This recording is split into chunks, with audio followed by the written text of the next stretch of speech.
Section 1, Test 1. You will hear a conversation between a student looking for accommodation and a university accommodation officer. First, you have some time to look at questions 1 to 5.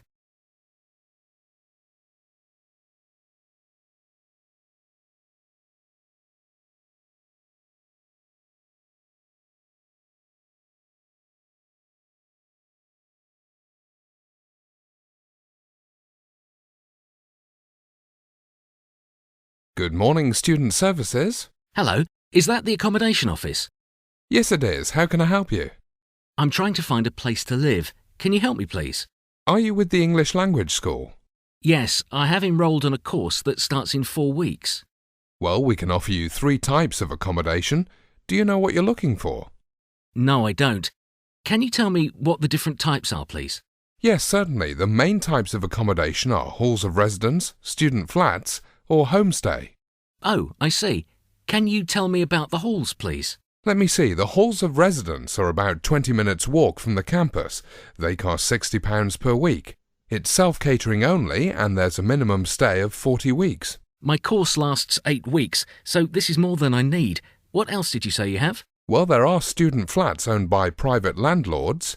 These can be a few miles from the university. They charge a minimum of £75 a week, and you may need a deposit as well as a reference. This might be difficult for me. What about homestay? I've heard of it, but can you tell me more about it, please?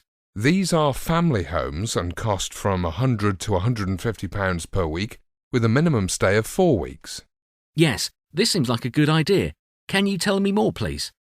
You have your own room, and the fee covers breakfast and dinner during weekdays, with lunch included at the weekends. I can send you more details through the post or by email. I'm living with a friend at the moment. Can you post it to me at her address? Yes, that's possible. I can do it for you today. That's fine. Thank you. Before you hear the rest of the conversation, you have some time to read questions 6 to 10.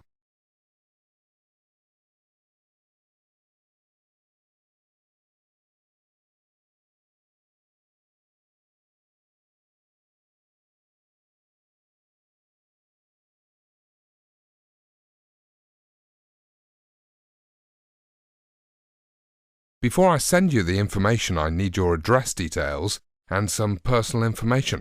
Can I have your family name, please? Yes, it's Lee. Is that L-E-E? No, it's L-I. And your first name? It's Mike, spelt M-I-K-E. What nationality are you? I'm a British-born Chinese. OK, can I have your current address, please? Yes, it's 108 Archer Park, Middleton, Manchester. And the postcode, please? It's M24 7AB. And your telephone number? Yes, it's 0161 343 651. Now, there are 8 possible homestay providers near the English Language School, but they might not all be suitable. I need to check your preferences. Do you smoke? No, I don't. So I'd like a non-smoking home, please. Do you have a special diet? Are you vegetarian, for example? I eat meat, but not fish. And do you have any medical conditions? No, I have no health problems. What about family pets? Do you like cats and dogs? Well, I like cats, but not dogs. OK, there's just one more thing. Do you want a room with your own private bathroom? This might cost a little bit extra. I would prefer it as long as it's not too much more. Well, we have a couple of providers that are suitable for you.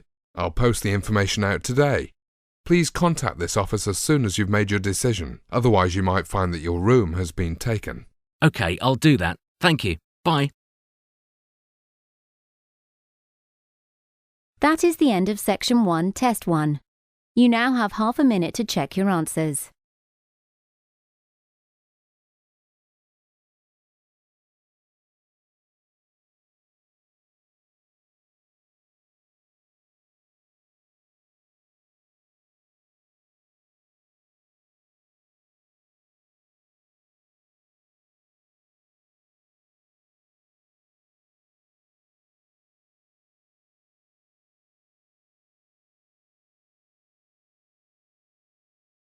Section 2, Test 1. You will hear a resident student showing a group of new students around the campus on an open day. First, you have some time to look at questions 11 to 15.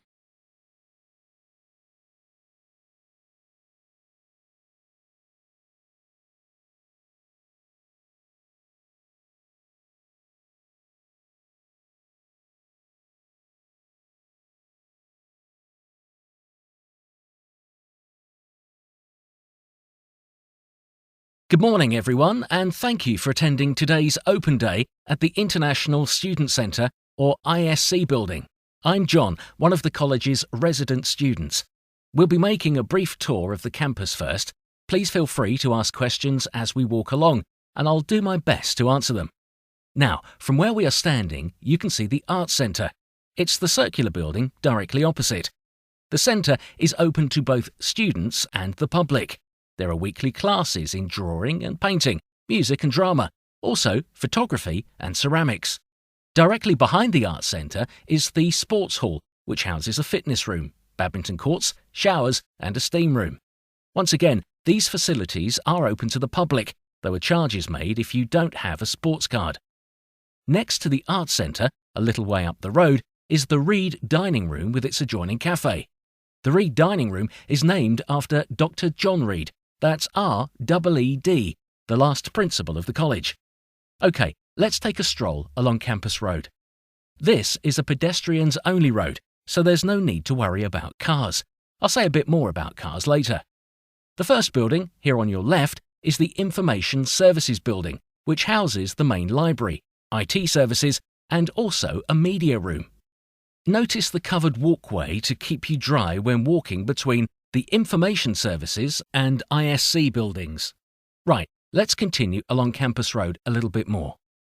Just coming up on the right is the Students' Union building and bar, and behind it, though you can't see it from here, is the Union Shop. Here you can buy stationery items, second-hand books, and university merchandise. The Union Shop will also buy second-hand books from students. Before you hear the rest of the conversation, you have some time to read questions 16 to 20.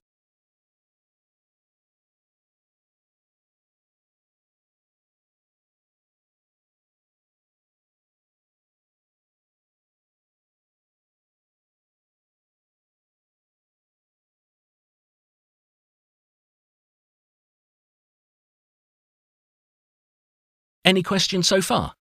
No? Right, in that case, let's carry on. Now, please keep out of the cycle lane as we walk around the corner. OK, we can stop here for a minute. The car park, on the left, houses a covered bicycle park. You can use the car park and the bicycle racks, but you do need a permit. These are available from the Hospitality Services Office, which can be found in the Students' Union building. There are a limited number of spaces, and permits are issued on a first-come, first-served basis. The access to the car park is from Campus Road on foot, but the entrance for cars is from North Road. For students arriving by bus, the nearest bus stop is in the North Road, just past the start of Campus Road. A bus stops here every 10 minutes between 8 o'clock and 9:30, Monday to Friday. Outside of these hours, a bus stops on North Road every 30 minutes between 10 o'clock and 6 p.m. Next, I'd just like to draw your attention to the Education Centre over to your right, opposite the bike shed. Most of your lectures will be held in the ISC building, but some will be delivered in the Education Centre. Behind the Education Centre, there are 2 halls of residence. These are both self-catering. Moore Hall is over to the left, but you can't see it from here. Oh, sorry, that's wrong. It's Hepworth Hall to the left. The hall was named after Barbara Hepworth, a contemporary of Moore. Hepworth is spelt Hepworth. Moore Hall is the building that sticks out on the right. It was named after the famous English artist and sculptor Sir Henry Moore. Moore is spelt Moore. Well, thank you for your attention this morning. We'll now return to the ISC building for refreshments, when I'll be happy to answer any questions you may have. That is the end of Section 2, Test 1. You now have half a minute to check your answers.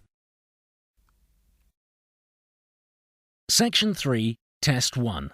You will hear an interview with a professor talking about numeracy skills. First, you have some time to look at questions 21 to 25.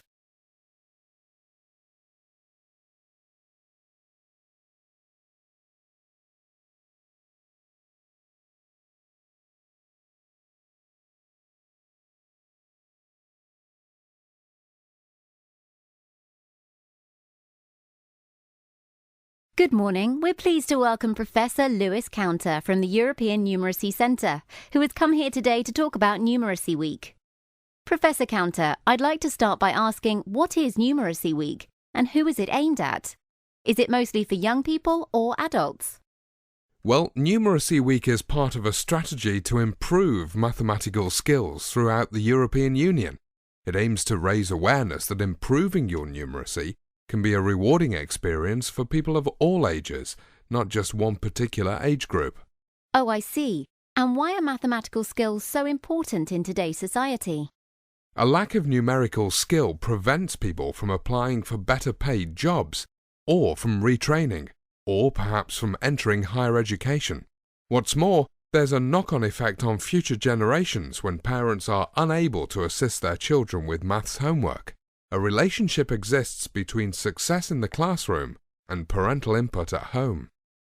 So what is the main message you would like to send out to people who have difficulties with numbers?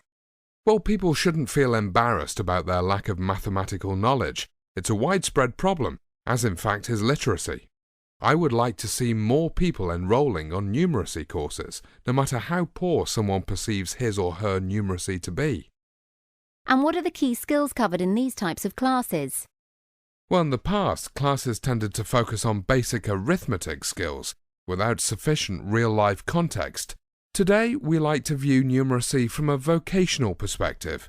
That's to say, in relation to the type of work you do. Of course, number skills remain useful in a general way as well, for example with financial transactions, such as paying for goods and checking the change you receive, or working out the savings to be made on sale items, as well as budgeting for things like vacations, so that you don't get into debt. Well, yes, I can see the benefits of all those things. And can you tell me the main reasons why people attend numeracy classes? Well, each individual will have their own personal reasons, and these can differ widely from person to person. I realise that. Do you think that people are looking to fill in the gaps in their education left by a poor performance at school? Yes, that can be the case. Some people return to the classroom to prove to themselves that they can be successful academically, whilst others want to pass an exam that they failed previously. The sense of achievement helps to build confidence and self-esteem. Well, it seems that people have nothing to lose and everything to gain. Thank you, Professor. Before you hear the rest of the interview, you have some time to read questions 26 to 30.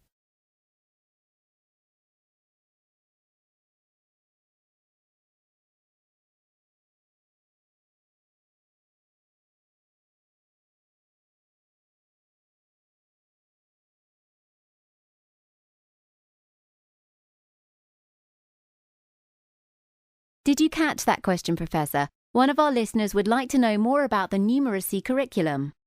Well, the elements of numeracy are the same worldwide. As a first step, it's essential to memorize the multiplication tables. Hasn't the electronic calculator taken over most of this work, Professor? It's true that electronic calculators can do many calculations quickly, but mental arithmetic remains a key skill.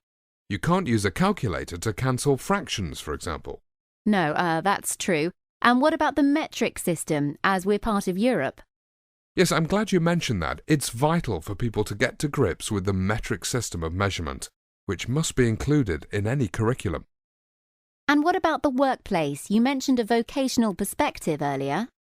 That's right. Some employees need to read information from graphs and charts or from tables, and it's quite common to have to record measurements and take readings at work. Some people struggle to read instrument dials properly. This could create a problem if you wanted a job with the postal service, for example, where you might need to weigh items on a scale or balance. And I guess there are many other jobs and careers where numeracy skills are vital. So much so that many employers insist on testing numeracy skills as a means of screening out unsuitable candidates. I see, yes, as part of shortlisting. Well, thank you once again, Professor. There's plenty for our listeners to think about. That is the end of Section 3, Test 1. You now have half a minute to check your answers.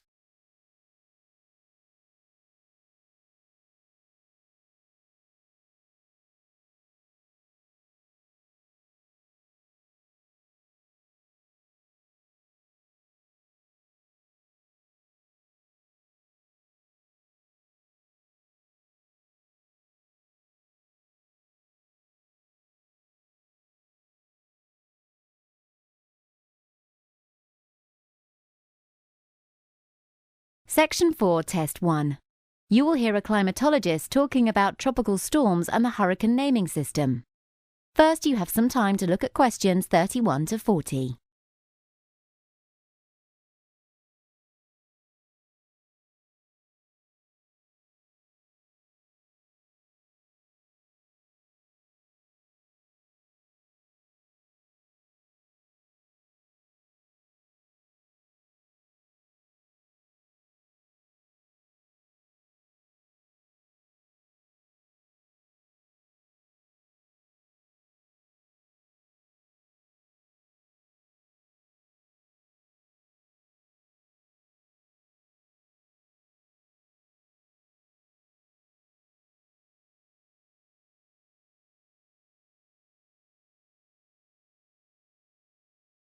Hi, I'm Dr. Scott Stormwell, and I'm going to talk briefly about hurricanes and tornadoes.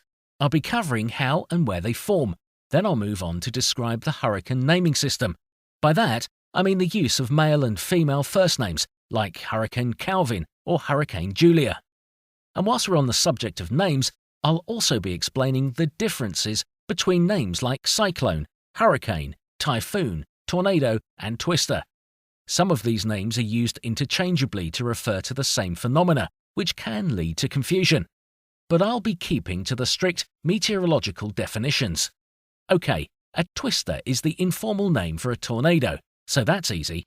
A tornado is a relatively small column of violently rotating air formed over land during a severe thunderstorm. The majority of tornadoes are less than 200 meters in diameter, and they spin with high wind speeds, typically up to 200 miles per hour. That's 300 kilometers per hour, which makes them very destructive. The tornado, or twister, forms inside thick storm clouds when warm air, rising from the ground, is forced to spin as it hits cold, fast-moving air from above. If the tornado forms over water, for example a lake or the sea, it becomes a waterspout. Tornadoes can form in any part of the world, but they occur most frequently over flat areas in America, typically in the central and southern states, reducing in number towards the eastern seaboard. The western half of America is rarely affected, so the worst affected states tend to be Kansas, Missouri, Iowa, and Kentucky, down to Texas, Mississippi, and Louisiana, but not exclusively these places. Right, let's move on to cyclones. These are massive, several hundred miles in diameter, sometimes over 1,000 kilometers. Cyclones form over warm seas, typically above 25 degrees C. As the warm, moist air from the ocean evaporates, it rises to create an area of low pressure beneath. This depression drags in the surrounding air, which then swirls in the same direction as the Earth rotates. Speeds are usually lower than those in tornadoes, but they can still build to 150 miles per hour or 240 kilometers, sufficient to wreak tremendous damage when the cyclone reaches land, where it eventually dies out. The center of the storm contains a calm region, the eye of the cyclone, which can be tens of kilometers wide. So what about hurricanes and typhoons? Well, this is straightforward. Cyclones, hurricanes, and typhoons describe the same type of cyclonic storm. However, the word cyclone tends to be used with storms that form below the equator of the Earth, whereas hurricanes and typhoons are cyclones that form above the equator. Typhoon is the favoured term in Asia and hurricane in America. Right, I mentioned at the beginning of the talk that I'd be looking into the hurricane naming system, So that's what I'd like to do now. You've probably all heard names like Hurricane Katrina and Hurricane Andrew, because these hurricanes were two of America's largest natural disasters. But how did the naming system originate, and how were the names chosen? Before I go into this, I need to make a distinction between a tropical storm and a tropical cyclone or hurricane. A tropical storm is referred to as a hurricane when the storm achieves a sustained wind speed in excess of 40 miles per hour. That's 65 kilometers per hour. It's the tropical storm that's given a name first. So, for example, Tropical Storm William becomes Hurricane William if its speed exceeds 40 miles per hour. There's no Hurricane William if the tropical storm dissipates before it reaches 40 miles per hour. Now, in the early days of weather forecasting, by that I mean pre-1940, hurricanes weren't usually named. Forecasts simply referred to the storm in terms of its position, i.e., latitude and longitude. However, this became problematic as a means of tracking individual hurricanes, so the most severe hurricanes were given names, though not in any systematic way. Initially, names were chosen at random, or they might reflect the name of a place in the vicinity of the storm. The current official naming system originated in America in 1945 and was first applied to storms within the Western Pacific Ocean. Only female names were chosen until 1979, similar to the naming of boats and ships, after which time male and female names were alternated.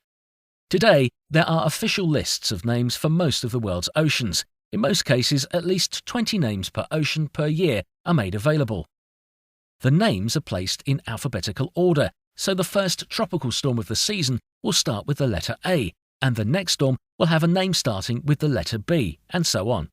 Complete sets of names are drawn up to cover several years of storms, after which time the names can be recycled. One final thing, the names of Hurricane Katrina and Hurricane Andrew will never appear again. The name of any destructive hurricane is always retired from the list of names. That completes Practice Test 1.